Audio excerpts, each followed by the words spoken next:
Okay, guys, so now we are going to start talking about money a little bit. So last year as a 7th grader, you guys learned about simple interest. Remember, we had interest was equal to the principal times the rate times the time. And I did show you what compounded meant. And really what that means is that each time, so let's just say, I'll give you a quick idea. So let's say you put $5,000 in the bank at a rate of 0.02%. I'm sorry, 0.02, 2% interest, and it's for, let's say, 4 years, okay? So, or even for 1 year. Let's just do 1 year so you can see it better. So we'll do it for 1 year, okay? And then what you're going to do is calculate that. This was last year. This is not what you're going to be doing this year. I'm just trying to give you a little background here. And that person earned an interest of $100, okay? Now, the next time he goes in for another year, his principal will increase now to $5,100. So that's what it means when it's compounded. You're taking that interest, and that becomes part of the principal the next time you go to make more interest again. So that's how it compounds. I'll show you one more. So if you have $5,100 and you times the 0.02, so now it's $102. So the interest now is $102. So the new principal is going to be $5,202, and that's how it compounds.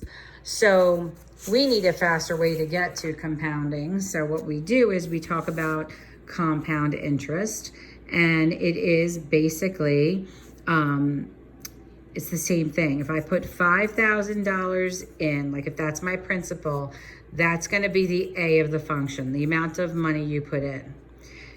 When you put money into an account, there's going to be a level of growth. So this decimal will represent some rate.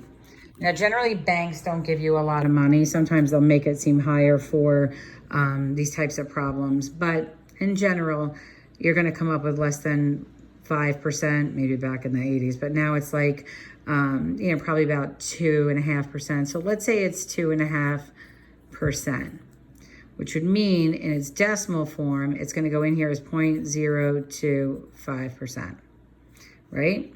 That's it as a percent. And then it's going to go into T for time. And the time is going to be in years, okay? So the function starts to look like this. All right, so we have the 5,000, which was the initial.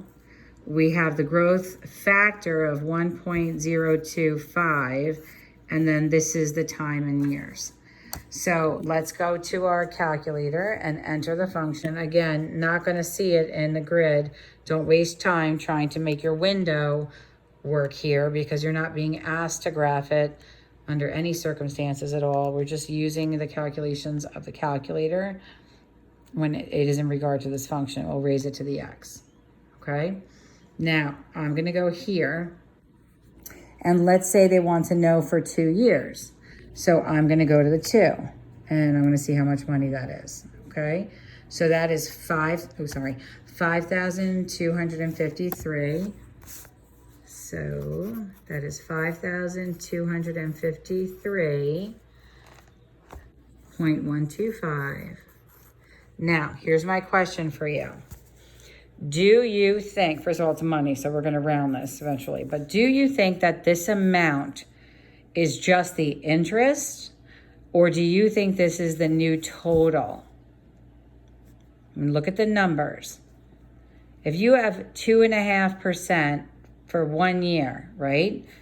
Do you think that this amount right here is just the amount earned, or is that the total? And hopefully you're saying it's the total. And we're going to round it because you can see it's $253 more. So it's 5,253.13. And they have the dollar sign in there already. So I'm going to put that in. Hold on one second. 5,253.13. So I put that right in there. Oh, and I got it wrong. What did I do wrong?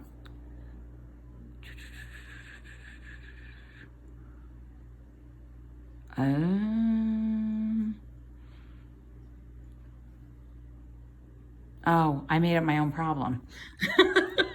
That's not the problem. This is the problem. If you look closely, I started a problem, I made up a problem, and then I went in here and thought it was a problem. This one was about Patty. She put in $90 and it was 5% interest over 2 years. I had it as putting in $5,000 and having 2.5. So I made this one up. So this one is correct. I don't know why I put the answer in the IXL. That's a little goofy. But you missed my goofy little mistake. So I'll leave that one in this video just so you can enjoy it. All right, now, Braden has $100 in his savings account. So that's the principal amount, right? So that's what he's starting with. So as a function, that's going to be the A. All right, the interest rate is 5%. So we have 5% as a decimal is 0.05. So I'm going to show you what I'm doing in 1 second. And we're going to compound it annually. Okay. So let's look at what I did here. This is the initial amount. That's your y-intercept, right? Initial amount, growth at 5%. Can't use it with the percent key, the percent sign. You have to get it into equivalence. So it's 0.05.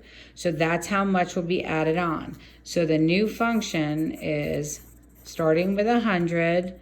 I have a growth factor here because it's over 1, and time is in years.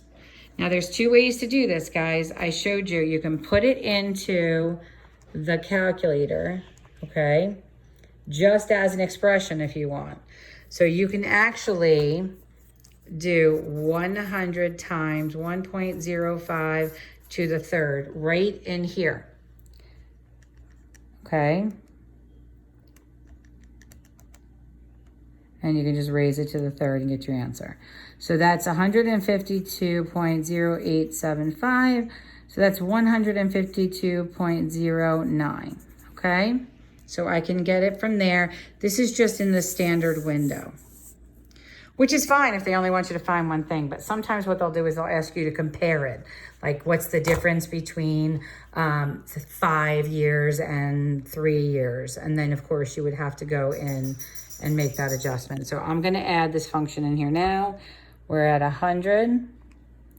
We're going to multiply that by 1.05, and I'm going to raise it to the x, leaving that open for anything I want to see. They want it at the 3, and so I have 100. Let me check and see if I made that sure that's right. 0.05 raised to the third. Okay, and they have 115.76. Well, something went wrong. Let's go check it out. Hey, look at that. Mrs. Dorchak made a mistake. That's supposed to be a 0. So it's to be 100 times 1.05 raised to the third. And there it is. My apologies. But listen, sometimes mistakes are the best because that's where you learn, right? So what did I do? I accidentally hit the wrong key. And instead of having, this is 15%, this is 5%. I'm not going to actually take this out to show you some perfect little pretty video. This is life. This is how math works. Like, sometimes your eyes pick up something, but it takes a minute to stop and think and realize and consider. And now this one matches. My mistake was I put a 1 here when I went into calculation. When I checked the function and I went into the table, I saw that 115.76 and I needed to pause. So that's how you can always kind of know you're right, which is so nice. 115.76. Now, I don't think you're going to get into months on this.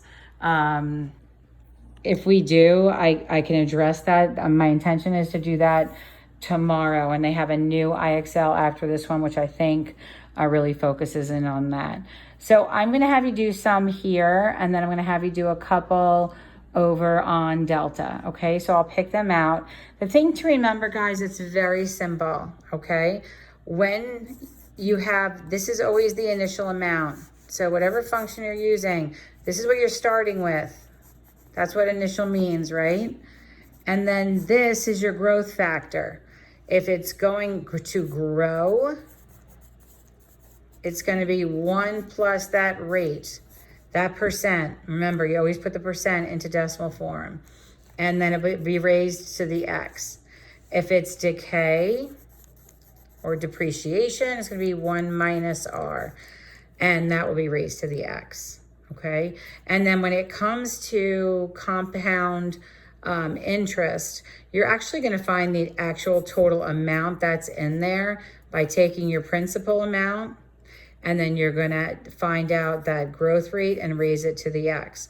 And this x actually converts to t for time in years, right? This will be your 1 plus r because you're going to earn money. This is really the principal. That's what you're putting in. And then your total amount will be the result of all of this, the principal times this raised in time and years, okay?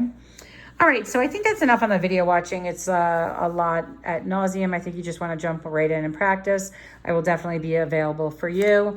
If you hit me up on email, I will help you on Skype, okay? All right, so follow the directions, guys. I'm trying not to make you get frustrated by sitting there and trying to push to the really highest levels on the IXLs. So I'm breaking it up between IXL and Delta because I can pick the ones I want for Delta. So you're going to start on IXL for a little bit, and then I need you to pop over and do the Delta ones for me, okay? All right, make sure you finish the assignment, everybody. Have a good one.